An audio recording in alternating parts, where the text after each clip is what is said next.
आज करेंगे हम कांगड़ा के बारे में। कांगड़ा की हिस्ट्री पढ़ेंगे, ठीक है। कांगड़ा का जो पुराना नेम है, सबसे पुराना नेम क्या था? क्या था? और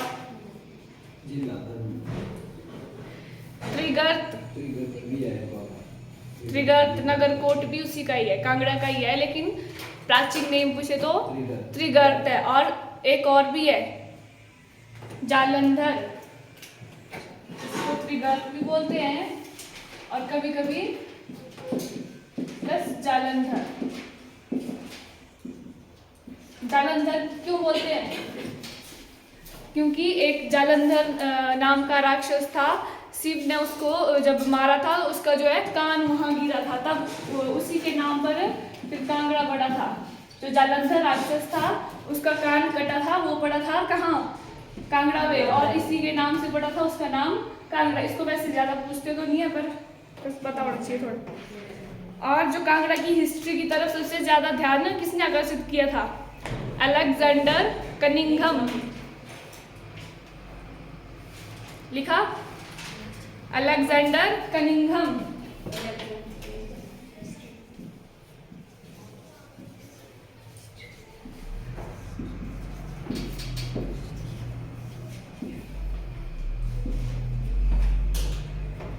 उसके बाद लिखिए त्रिगर्त का जो वर्णन है आपका, वो कहाँ मिलता है? पहला तो एक आपका महाभारत में इसका वर्णन मिलता है त्रिगर्त का। महाभारत पुराण और राजतरंगिणी।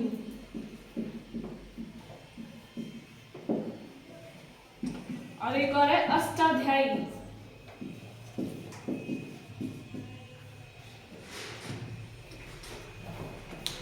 किसने लिखी है अष्टाध्यायी? और यहाँ अष्टाध्यायी में जो है त्रिगर्त को बोला गया है आयुध जीवी संघ।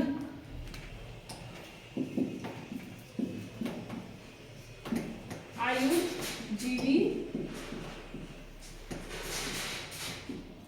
संघ अष्टाध्यायी में पढ़ेंगे। हाँ, क्या बोला? राजतरंगिणी किसने लिखी? किसने लिखा?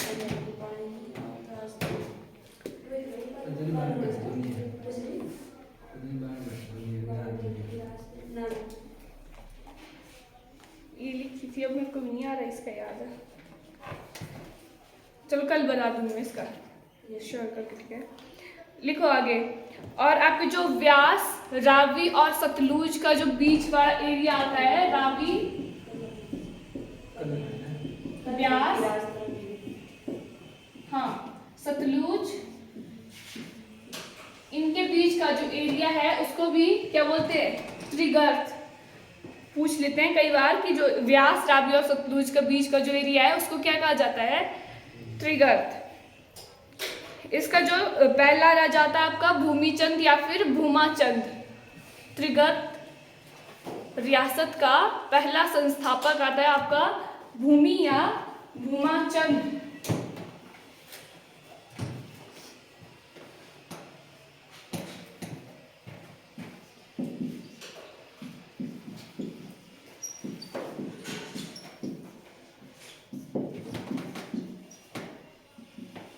प्रथम संस्थापक किसका? त्रिगर्त रियासत का। ये जो है आपका, इसी को कटोच वंश का पहला शासक भी माना जाता है। भूमाचंद को जो है कटोच वंश का पहला शासक भी माना जाता है। और ये जो भूमाचंद था, ये कोई आम इंसान नहीं था। ये जो है, जो ब्रजेश्वरी देवी है, उनके भौं के पसीने से जो मतलब पसीना निकला था, वहां से वो प्रकट हुआ था आपका भूमिचंद। ब्रजेश्वरी के भौं के पसीने से जो प्रकट हुआ था। और इसकी जो पहले राजधानी मानते थे वो थी मुल्तान। मुल्तान। वैसे इसके बारे में ज़्यादा पूछते नहीं है, पर पता होना चाहिए।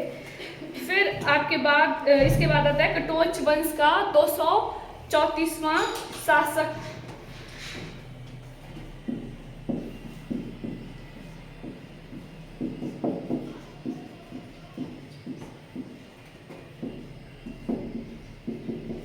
कौन है? सुशर्मचंद। सुशर्मचंद, ये है आपका 234वां कटोच वंश का शासक, जिसका संबंध किससे है? महाभारत से। जिसका संबंध महाभारत से है। क्या किया था इसने महाभारत में? कौरवों की तरफ से युद्ध लड़ा था। महाभारत में कौरवों की तरफ से सुशर्मचंद ने युद्ध लड़ा था और इसने कांगड़ा किले का निर्माण करवाया था।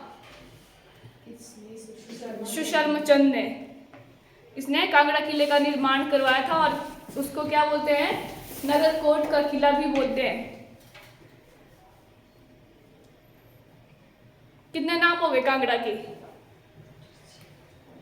4। एक तो त्रिगर्त हो गया, जालंधर, नगरकोट और बस, ठीक है। इसके बाद आपका आता है राजा जगदीश चंद। जगदीश चंद 1009 ईस्वी में, 1009 ईस्वी में। और इसी के समय में जो है कांगड़ा पर पहली बार आक्रमण हुआ था 1009 में। किसने किया था? हाँ, महमूद गजनवी ने। और क्या क्या किया था महमूद गजनवी ने? मंदिर तोड़े थे, लूटपाट की थी कांगड़ा में और सबसे पहले इसी ने आक्रमण किया था। उसके बाद आते हैं आपके मोहम्मद बिन तुगलक। उसने आक्रमण किया था राजा पृथ्वीचंद के समय में। राजा पृथ्वीचंद के समय में महमूद बिन तुगलक ने आक्रमण किया था। किस राजा के नाम? पृथ्वीचंद। 1337 पर आक्रमण किया था मोहम्मद बिन तुगलक ने। उसके बाद राजा था आपका रूपचंद 1365 में।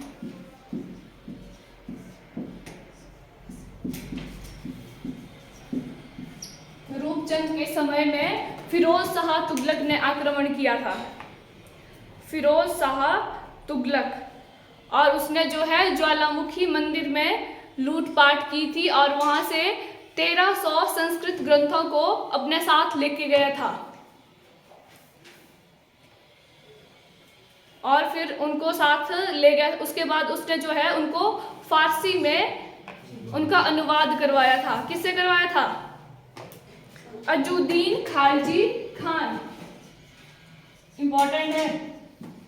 अजुद्दीन खालजी खान ने क्या किया था? 1300 जो ग्रंथ है, संस्कृत ग्रंथ है, पुस्तकें थी, उनका फारसी में अनुवाद करवाया था। उसके बाद आते हैं आपके मेघचंद। मेघचंद, उनके समय में जो समकालीन शासक थे वो थे तैमूर लंक। तैमूर लंक 1398 में 1398 में उन्होंने नूरपुर पर आक्रमण किया था। तैमूर लंक ने 1398। राजा मेघचंद राजा थे और समकालीन थे तैमूर लंक, और उन्होंने 1398 में नूरपुर में आक्रमण किया था और वहां लूटपाट की थी। नूरपुर का पुराना नाम क्या है? धमेरी। और उसमें नूरपुर में जो लूटपाट करने के लिए तैमूर लंक की मदद की थी आपके हुंडूर के राजा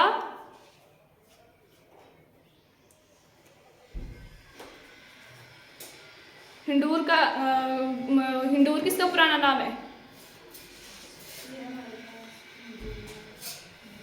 बताया भी था। बिलासपुर तो कैलूर, बिलासपुर तो कैलूर है।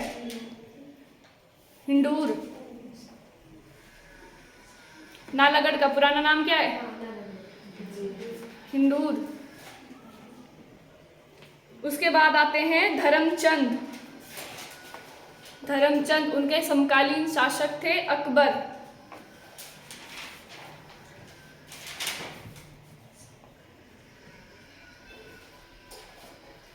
धर्मचंद के बाद आते हैं आपके जयचंद। जयचंद और जयचंद से जो है अकबर नाराज हुए थे किसी कारणवश, और उन्होंने जो है उसको धोखे से दिल्ली बुलवाया था और उन्हें बंदी बना लिया था। और उसमें जो है अकबर की मदद की थी गुलेर के राजा ने। जयचंद को दिल्ली में ले जाने और वहाँ बंदी बनाने में मदद की थी गुलेर के राजा ने। और फिर उसके बाद जो है जयचंद के पुत्र विधिचंद गद्दी संभालते हैं और 1527 में फिर वो अकबर के विरुद्ध जो है विद्रोह करने जाता है और पहाड़ी राजाओं के साथ मिलकर के वो अकबर के खिलाफ जो है लड़ाई लड़ने जाता है। और उस जो विद्रोह है उसको दबाने के लिए अकबर ने हुसैन कुली खां को भेजा था। हुसैन कुली खां को विद्रोह दबाने के लिए भेजा था और आदेश दिया था कि जो नगर कोट है उसको छीन करके बीरबल को दे दिया जाए। हुसैन कुली खां को भेजा था। अकबर ने जो विद्रोह शुरू किया था, किसने? विधिचंद ने। उसको दबाने के लिए भेजा था अकबर ने हुसैन कुली खां को, और कहा था कि जो नगर कोट का जो एरिया है उसे छीनकर किसे दे दिया जाए? बीरबल को। और बीरबल कौन था? अकबर का और क्या था? नौवां रतन था। नौवां रतन था बीरबल अकबर का। उसके बाद लिखेंगे अकबर का जो भू राजस्व संभालते थे उनका नाम था टोडरमल। भू राजस्व कौन संभालते थे? टोडरमल। और उन्होंने जो है पहाड़ी रियासतों की जागीर के लिए उन्होंने भेजा था टोडरमल को। और जो भी मतलब पहाड़ी रियासतें वो जीतते थे उनकी जागीर किसको सौंपते थे? वो टोडरमल को। और टोडरमल भी कौन है? नौ रत्नों में से एक रत्न आपका टोडरमल भी है। उसके बाद लिखेंगे कांगड़ा किला का जो पहला मुगलदार था, पहला और अंतिम मुगलदार वो याद रखने हैं। पहला था आपका नवाब अली खान, मुगलदार नवाब अली खान, और अंतिम था सैफ अली खान। ये याद रखने हैं। पहला मुगलदार और अंतिम मुगलदार कौन थे? सैफ अली खान। उसके बाद जो है कांगड़ा आपका दो हिस्से में बंट गया था 1170 ईस्वी में। 1170 ईस्वी में आपके एक राजा थे पदम चंद, उनकी जो लड़ाई है उनके छोटे भाई से हो गई थी और उनसे नाराज होकर के उन्होंने फिर जसवा रियासत की स्थापना की थी। जसवा रियासत।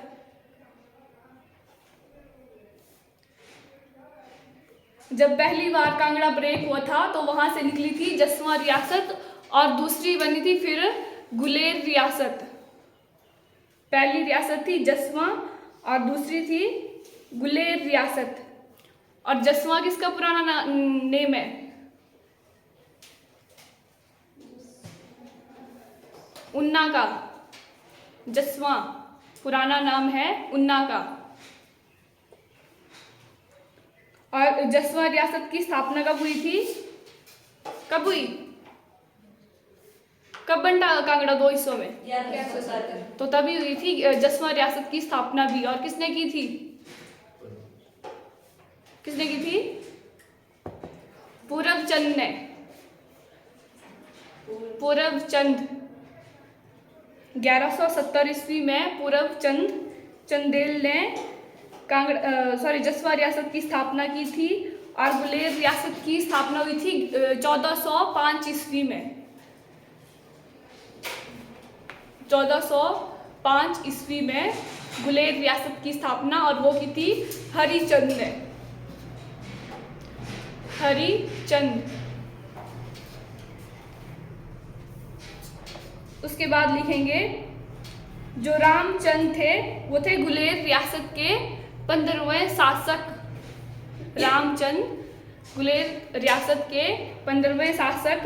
उन्होंने जो है कांगड़ा के राजा जयचंद को पकड़वाने में अकबर की सहायता की थी।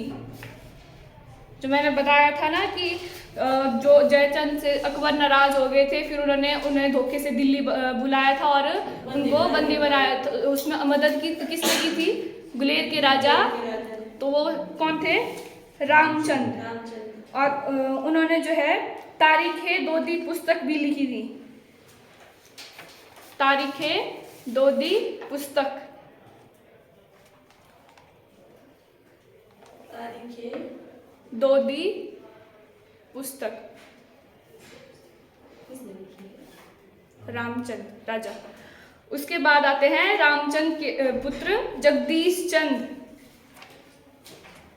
उन्होंने जो है उनका कार्यकाल टाइम पीरियड था 1570 से 1605 ईस्वी तक। 1570 से 1605 ईस्वी तक। 1572 ईस्वी में पहाड़ी राजाओं ने अकबर के विरुद्ध विद्रोह किया था। और जब उन्होंने वो विद्रोह किया था उसमें आपके जगदीश चंद जो रामचंद के पुत्र थे उन्होंने भाग नहीं लिया था। क्योंकि वो क्या थे? वो क्यों नहीं लिया था उन्होंने उसमें भाग? पहाड़ी राजाओं की मदद क्यों नहीं की थी अकबर के विद्रोह में? क्यों नहीं की थी? रामचंद कौन थे? और उससे पहले रामचंद की पहचान क्या थी? और उसने क्या किया था? अकबर की मदद की थी जयचंद को पकड़वाने में, ताकि कांगड़ा का जो है कुछ हिस्सा उसको भी मिल सके। ठीक है, उसके लिए उसने अकबर की मदद की थी। जब उसने अकबर की मदद की थी तो उसका पुत्र क्यों उसमें भाग लेगा? मतलब अकबर के खिलाफ क्यों लड़ेगा वो? तब उसने उनके विद्रोह में भाग नहीं लिया था। उसके बाद आते हैं आपके विजयचंद, राजा विजयचंद। उनका टाइम पीरियड है 1605 ईस्वी से 1610 ईस्वी तक।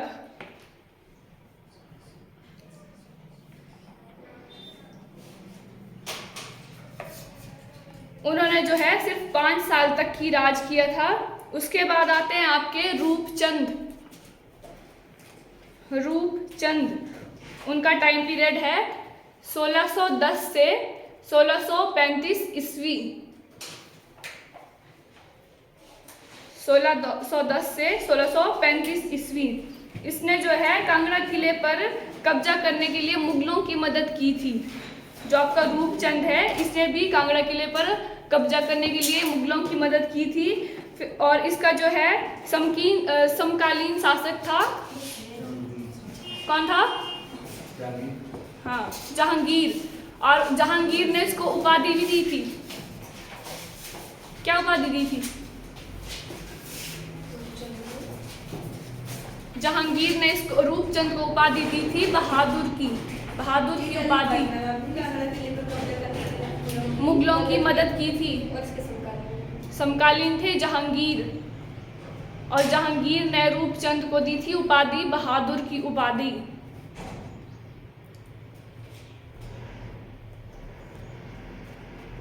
हो गया ना? नेक्स्ट आया आपका राजा मानसिंह। उसका टाइम पीरियड है 1635 से 1661 ईस्वी तक। समकालीन थे शाहजहां,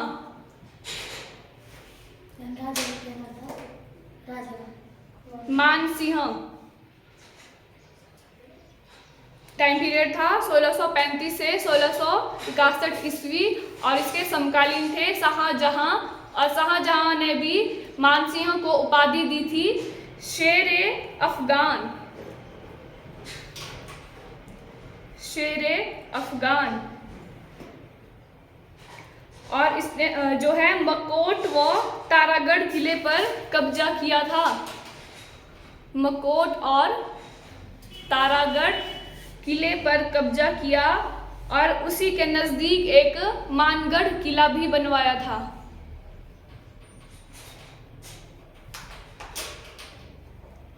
और उसकी जो है मृत्यु 1661 में बनारस में हो गई थी। उसके बाद लिखेंगे, इंपॉर्टेंट पॉइंट है 1805 में महल मोरिया का युद्ध। 1805 ईस्वी में हुआ था आपका महल मोरिया का युद्ध।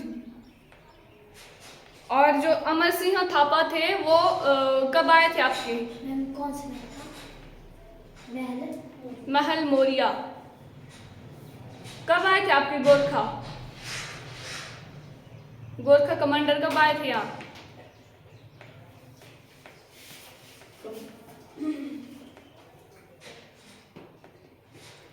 (1805 ईस्वी में आए थे गोरखा कमांडर 1805 में। और 1809 में हुई थी आपकी ज्वालामुखी संधि संसार चंद और रंजीत सिंह के बीच में।